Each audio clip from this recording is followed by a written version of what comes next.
Welcome to The Advocate, a program that thrashes out all the topical issues of the day. When you are in government, you don't see nothing wrong with whatever is happening. The moment you are out there, everything is wrong. You can't even see many women now, and when they're there, they're not even really making a mark, and then they have an NYSC problem and this and that. One of the reasons why we don't have more women in politics in Nigeria is for as long as political meetings continue to take place in the middle of the night. Exactly. It's disastrous for a president To even say to be he's unaware. unaware of the chief It's justice. a ploy. It could be a strategy. That strategy was Backfired. very terrible strategy. Because the buck stops at your table. Whether it's that we don't look after our cities, and quite frankly, Nigeria is becoming a very ugly place.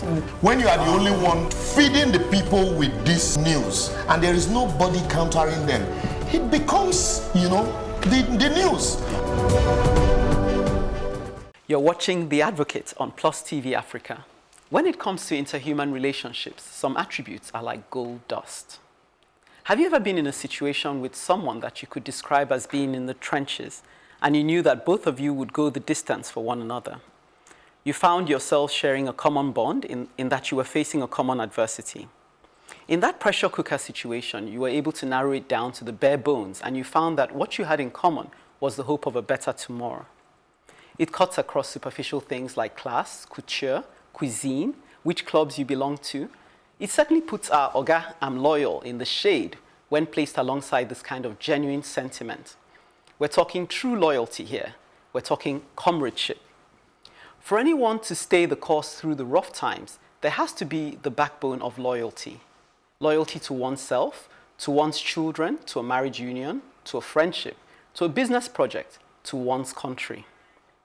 Loyalty means that a set of values was identified at the beginning and held to through the not-so-good times. It has to be premeditated. Loyalty presumes that there will be stormy weather, even counts the cost, but says in advance, so what, it won't change my allegiance. It takes courage to do this. I believe that as Nigerians, we have the capacity to resurrect the hope of our forefathers, simply because we find ourselves in a situation where it's not obvious that we are on the winning side, and yet here we are. Doubtless, someone somewhere believed and still believes in Nigeria, the giant of Africa, a country victorious against the odds, strong in spite of her many weaknesses, full of contradictions, yet defined by a stubborn identity. It just ain't going away. Let each of us be loyal to our vision of Nigeria, because it is when we individually wrestle with and resolve our doubts about our nation that we can stand together as one man. Ultimately, we are the ones that get to write the script. We get to say, look, in spite of it all, we still believe. That's really what's going to make the difference. Individual loyalties, and the ties that bind us. What can one say? I hope I didn't wax poetic and lose anyone. You did.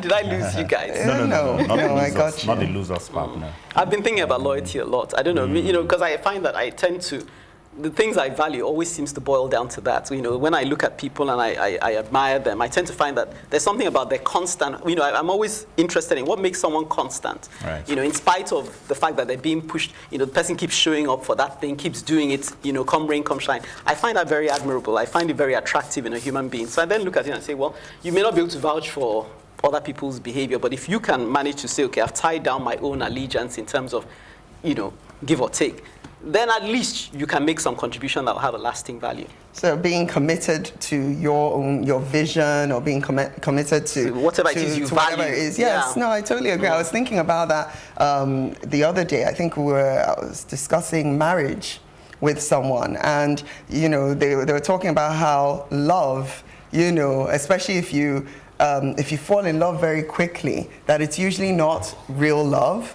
And that's why it doesn't go the distance. But that love, anyway, has to be a commitment. So even when the feeling, that whole, wonderful feeling is not there, but you will still be committed to staying, in that marriage and being in love, actually, even when the feeling is not there. Yeah. So I thought about that, and I thought, what, this is actually true. It has to be a commitment. And practically everything we do in this life has to be a commitment. If you're doing, you even could be this doing, program, and you're coming doing here. a project that you absolutely love in the beginning, but something starts to go awry, you know, maybe conditions change and so on.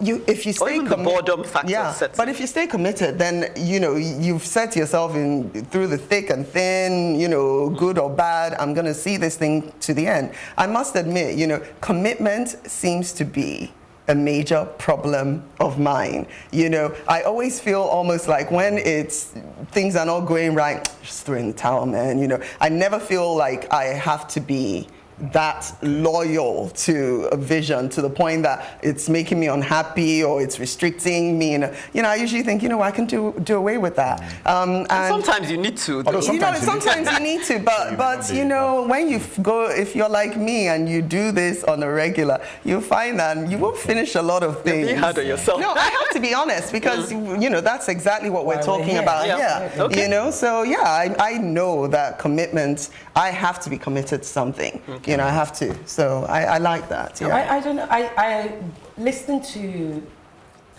your script and stuff. What I hear from you is that, are we committed to Project Nigeria? And Project That's where Nigeria, I landed it, yes. And Project Nigeria means different things to each person. Honestly, it's really quite, you know, it's not homogeneous, as they say. And Project Nigeria, in spite of commitment, has also been committed to, has also cost a lot of people a lot of things. It's cost people their marriages. It's cost people their homes. It's so expensive. And what you've got, and I think when it comes to loyalty, it's not necessarily about whether you believe, which you just said, and that's why I was very interested in that honesty in this thing, is that you have to look at yourself and say, okay, there's loyalty and there's belief and there's commitment. One, which is higher, two, and how much is this costing me as a person? Do you understand? Because I wrote, you know, you wrote courage, shared values, commonality, etc., etc., and the resurrection of our forefathers' dreams. What were our forefathers' dreams anyway? That's why I said someone somewhere had to believe. No, it's not someone somewhere. That's the funny it's thing. all of us. We all actually still have a passion that is called Project Nigeria. But the question is, what is it costing each person as an individual? And it's good that you actually brought up what are our forefathers' dreams, because from the research that I've done about our forefathers, their dreams were not they wouldn't align with our own. Yes, wouldn't align with our own dreams. Yeah, you know. And it appears that those who took up, I keep saying that it's like a 100-meter race where to make money. Exactly. That's what Nigeria was, sadly. So when you talk about our heroes, don't even get Chuka started on our so-called heroes. So you know, it's Going like back to Ekene's you know, no, it is now. So it's like, how quickly can I make myself rich, yes, or happy? Okay, to make it easier, let me just say happy, even if it means money. It's money now. But it's money. It's money. No, maybe I can be happy just because. Really, in Nigeria. But it's true with money. Yeah. So, but I didn't want to. I just want to say that we have sort of driven it to money at the moment. Something else might be something we look for later. It to money. You're the one that's driven it. Our forefathers. No. Oh, you mean our forefathers drove it? Yes. And a lot of people today. Yeah, now, currently. Our forefathers of Nigeria, as opposed to say my forefathers in Ogwashuku, which is completely different in Delta State, right? Yeah. Those who had the Nigerian vision are supposed to have. Come on, it was all about the money. Yes, they knew that once the white man leaves, if you can get in charge of what's happening, then you are. They were just replacing the white man. I'm going to go back to Ekene's topic again. Okay, thank you. So, I'm going to go back to Ekene's topic again, because I read it, when I read it, and I kept thinking about it. I'm like, okay, I'm going to let her.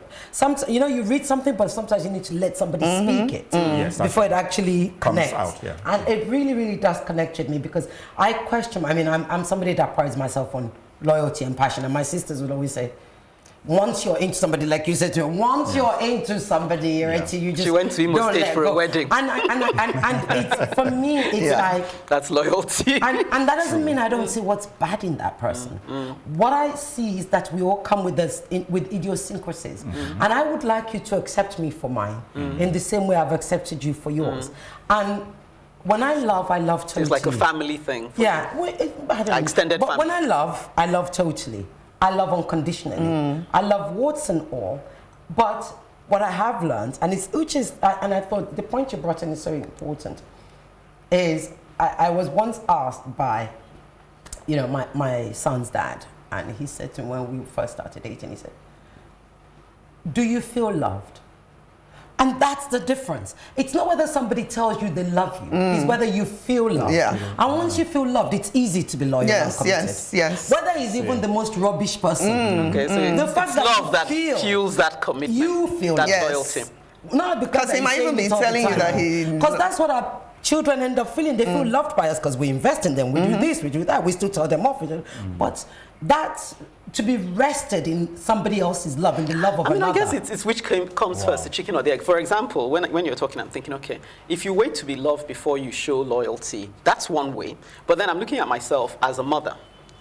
Whether they love me or not, so I've got to be there for them. And so but you've taken it for granted they love you because you're their No, mother. but even when they're behaving in ways that don't make me feel loved, Yeah, but I have no option. But I think you already know that they love you but I'm regardless you of... just fall in love with the security guard outside. No. That's Why I'm using children as well is that I feel as if there's something that tells me if someone entrusts me with something, I don't really have the option. I have to stay true to that. So with the children, even when I'm not feeling it, especially when I'm feeling the opposite, I say to myself, this has been left at my doorstep. I can't back away from it. So, but that's what I'm saying. The love of a mother, a father, you won't even question it. It's totally different. It doesn't, especially not with little children right now. That comes from that's your, a choice. From your okay, let me use another example then. Okay, I was just saying today, I was just saying, and again, it feels like you're like blowing your own trumpet, but because I value this, that's how I pattern my life so far. I'm still discovering. But the work environment, for example, if someone said to me, do this project, they may just have said it, but the fact that they've left it with me,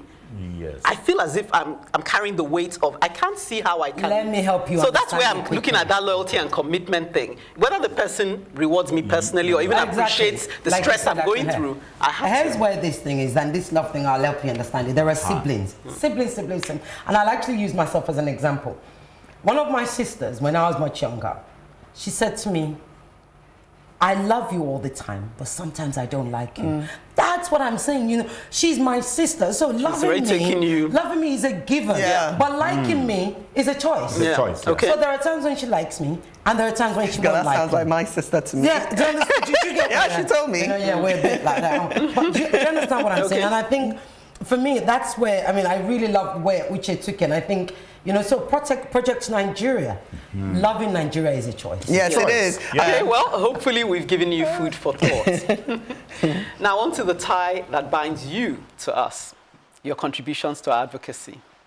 As regards the case against the Nigerian consulate, Bimpe 05 says, the customer experience/journey from NHC is woeful to say the least.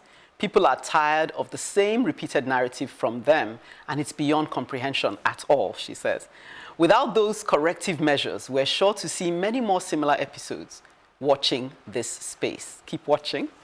Still on the matter, Michelle Dede says, okay, just watch the entire clip. His actions are unacceptable. However, I understand his frustrations because the process to collect passports from the Nigerian High Commission in London is akin to having a tooth pulled out with pliers by a mechanic.